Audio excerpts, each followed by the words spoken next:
Hi, and welcome to the show. Subscribe at kevinmd.com/podcast and get CME for this episode by clicking on the CME link in the show notes. Today, we welcome George Kerr III. He is a community health advocate, and today's Kevin MD article is titled Patients Aging with HIV. What role can doctors play? George, welcome to the show. Thank you for having me. So, just start off by briefly sharing your story and journey to where you are today. Well, I've been living with HIV for 28 years now. When I first started back in 1995, it was a totally different disease than it is today.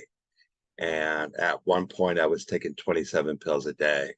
And now I'm down to 2 pills a day, plus other pills for blood pressure and statin and that. But it's a big difference with the medication. So I am really blessed to be in a position that I am today.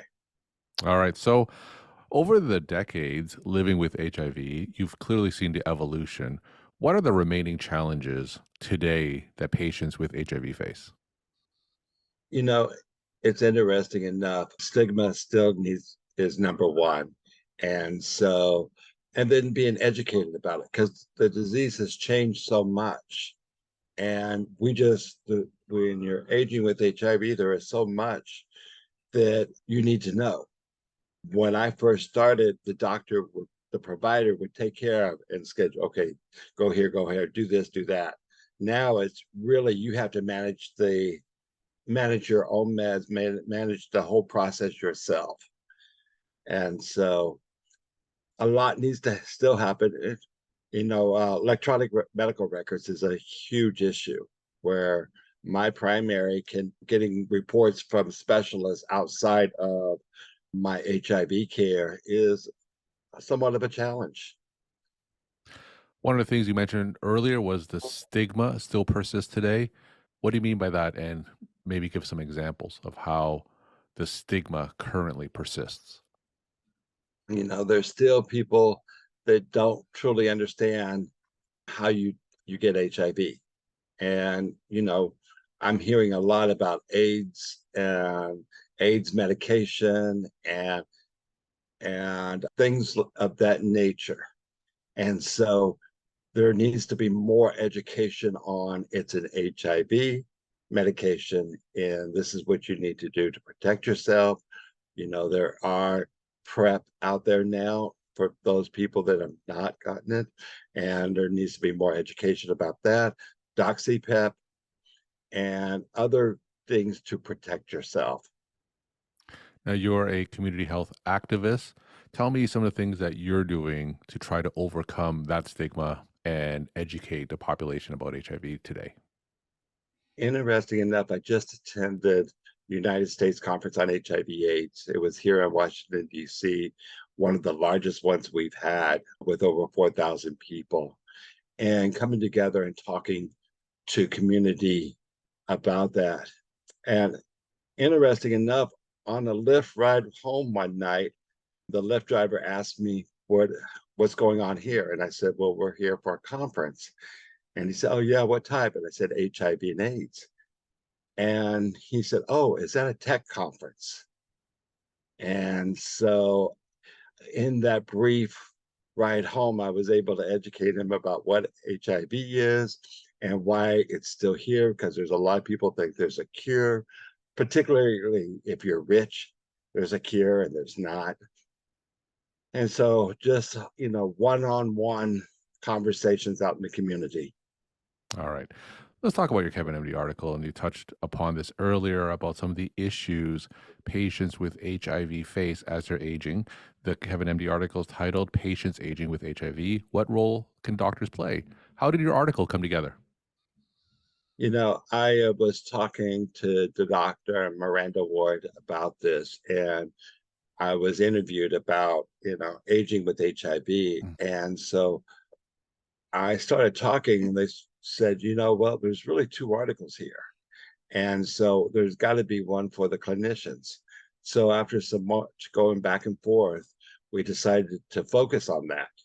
And so it was kind of organic that it came out that way. And it happened very quickly. I was really kind of surprised within a couple of days we were able to turn it over and get it out into the spheres.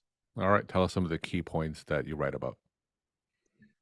Just having a conversation about your with your primary care doctor or your clinician, having the clinician and the patient talking about sex, because as we are aging, we are still having sex, and it's really important that we are safe about it and the role that U equals U is.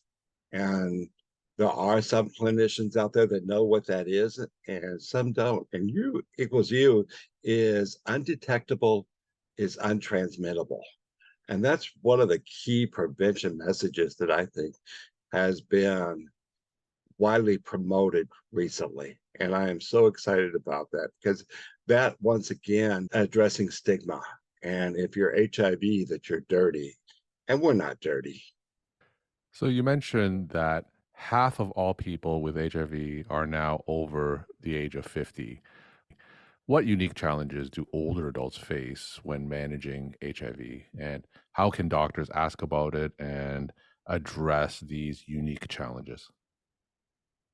It's interesting enough because recently at a doctor's appointment, was talking to my primary care about it. And I said, I was told that I need to get an anal pap. And so she looked at my records and noticed that I never had one. Mhm. And so I was able to go ahead and get that medical procedure. And it's just that open communication when I go in. Okay, is there any vaccines that I need to get? I am working hard to stay upfront with my healthcare and for them to come to the table and we meet in the middle and talk about this together. Now, how about you yourself? Have you had some personal experiences, or can you share an anecdote about some of the challenges that you face obtaining care when interacting with our healthcare system? One of the things that has happened over the last couple of years is I'm having short-term memory issues. And so, for example, I am not able to sit down and write anymore. It really is a challenge for me to do that. And I will be in the middle of a conversation talking, and all of a sudden I'll forget what I'm talking about. And it's just a total slate. And so going to my doctor and going to specialists and them saying, well, you're just gonna have to live with it. It's something with HIV. We're not for sure, but we don't know why. So you're just gonna have to deal with it. And from a patient's point of view, that's really scary Mhm. that, I'm losing some cognitive memory issues and not not for sure where I'm going with it. And to be told that, oh, well, you're just gonna have to figure out how to live with it. I just didn't That's a challenge. Now, on the flip side, tell us some of the more positive interactions that you've had with the healthcare system. Tell us, in an ideal encounter, what are some questions that primary care clinicians can ask older adults with HIV? One of the issues that we are living with is our mental health status. Mm. And so asking us how we're doing, and which is really key. If we are suffering from depression or anxiety, we having the clinician know about that and kind of doing that scale where we have to see where we're at and at what grade that is. So I am truly blessed that I have a therapist and we meet almost on a monthly basis to kind of address some of the issues that with my depression and anxiety. And it's translated because my primary care and my mental health services are all in one clinic. So they have all the records that they can talk to each other. And so that is a true blessing for me. So, go into more detail in terms of that intersection between behavioral health issues and those living with HIV. Just Talk about some of those challenges that this population faces. You know, one clear example for me was when I started on it with another hat I wear. I was called and asked about Mpox, formerly known as monkeypox. Mhm. And when that started rolling out and the rates were climbing at a rapid pace, and the lack of communication, what we can do, what it was, and what we could do to protect ourselves, and that it was targeted gay and bi men. And it really reminded me back of the early days of HIV and really back in the day of grid.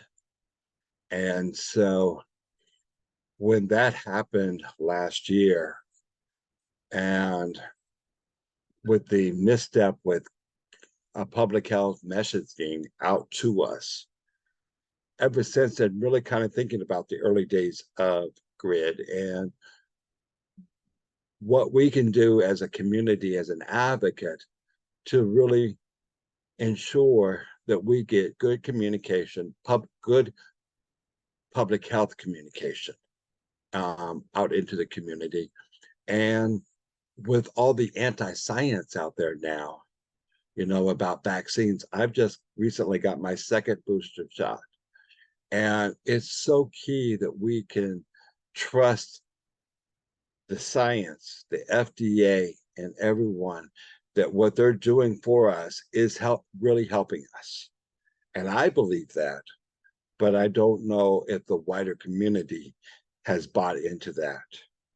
And so with dealing with these type of issues, thinking about it all the time, and being the daily reminder of taking my medication, it can weigh you down. Mm. And it really kind of helps to go in and be able to sit and talk to someone and be honest about what you're thinking and being honest about, you know, what you're feeling and how it sometimes upsets you. And so having that leverage there is really key.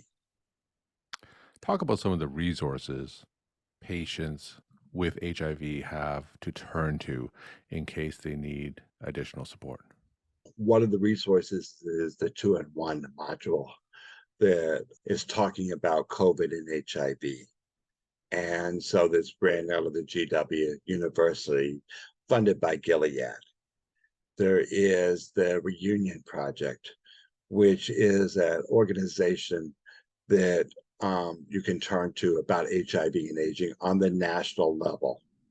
And then, of course, there's the local support of your Department of Health and your Department of Behavior Health within your communities. So there are some resources out there. Some areas are a lot better than others with it, but just reaching out to your local activists can help you as well. We're talking to George Kerr III. He is a community health advocate. His Kevin MD article is titled Patients Aging with HIV, What Role Can Doctors Play?